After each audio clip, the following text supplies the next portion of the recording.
पत्रकार भाइयों, राजस्थान में जो चुनाव हुआ वो अब की बार का चुनाव राजस्थान की गुड गवर्नेंस 5 साल की,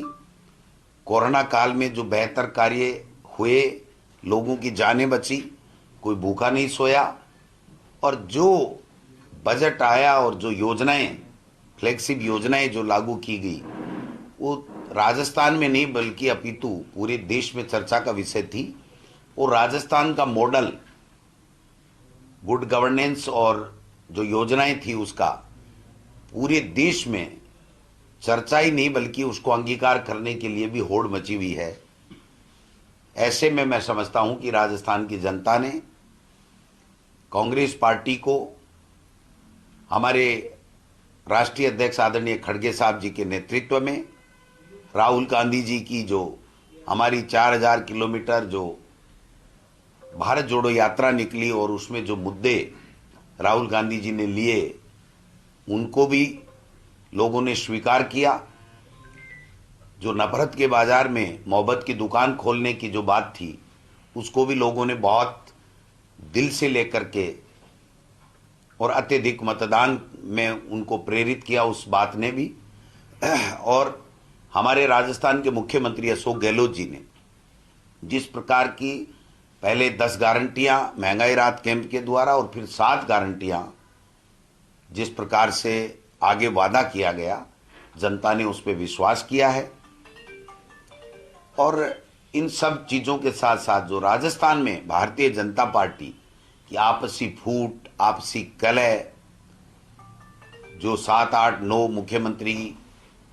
स्वयंभू मुख्यमंत्री बने हुए थे, उनसे और राजस्थान की जनता के कोई भी मुद्दा उन्होंने 5 साल में प्रतिपक्ष के रूप में नहीं उठाया। उससे जनता नाराज थी और कांग्रेस पार्टी की नीतियों और कांग्रेस पार्टी के नेतृत्व और कांग्रेस पार्टी की योजनाओं से वो प्रभावित थी। इसलिए जो मतदान हुआ वो कांग्रेस के पक्ष में हुआ है। और राजस्थान में निश्चित रूप से 3 तारीख को जब मतदान का काउंटिंग होगी तो उस काउंटिंग में कांग्रेस पार्टी की पूर्ण बहुमत के साथ में सरकार बनेगी, ऐसा मुझे पूरा विश्वास है। जो जनता ने मत दिया है वो जनता ने, जो राजस्थान की सरकार ने अच्छा काम किया और संगठन और सत्ता ने समन्वय के साथ में जिस प्रकार से लोगों की सेवा की है, लोगों के बीच में रहे हैं और योजनाओं का लाभ ज्यादा से ज्यादा दिलाने का जो काम कांग्रेस के कार्यकर्ताओं ने किया है, उनके बलबूते पे, उनके विश्वास पे, उनकी ऊर्जा से मैं ये पूरी तरीके से आश्वस्त हूं कि राजस्थान में कांग्रेस की सरकार पुनः बन रही है। क्या सर ओपीएस पे आपको क्या लगता है, क्या वोट पड़ा मतदाताओं ने? बिल्कुल निश्चित रूप से देखिए, जो हमारी सरकार का मूल जो सबसे बड़ा जो काम है वो है सोशल सिक्योरिटी का। और सोशल सिक्योरिटी के बिंदु पे ओपीएस एक प्रमुख बात है जो कर्मचारियों को सोशल सिक्योरिटी प्रदान करती है। और दूसरे भी जितने भी, चाहे आप पेंशन की स्कीम को ले लीजिए, चाहे वो 25 लाख के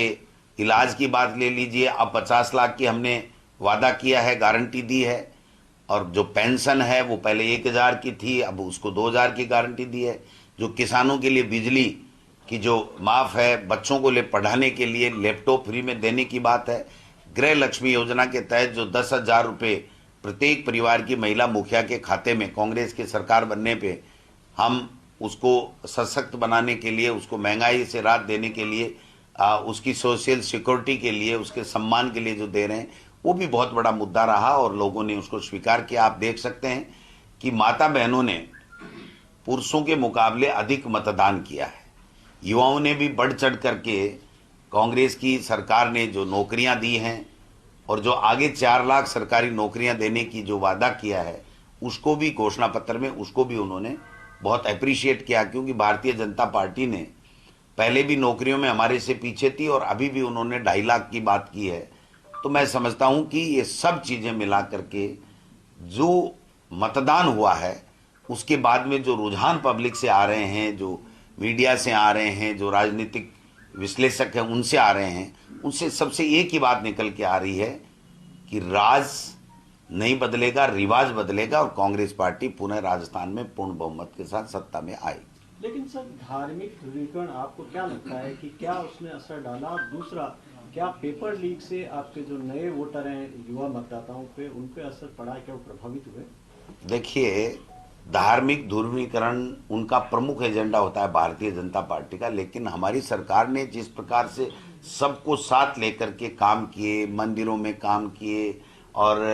सब धर्म के लोगों को, संतों को, जो मौलवियों को, सबको बुला करके कोरोना काल में सबकी राय लेकर के जो काम किया, उससे राजस्थान में इनका ये जो एजेंडा है धार्मिक ध्रुवीकरण का, हिंदू मुस्लिम करने का, वो नहीं चल पाया और राजस्थान की जनता ने कहा इससे पेट नहीं भरता है। जो हमें संबल मिलता है वो 25 लाख रुपए फ्री इलाज से मिलता है,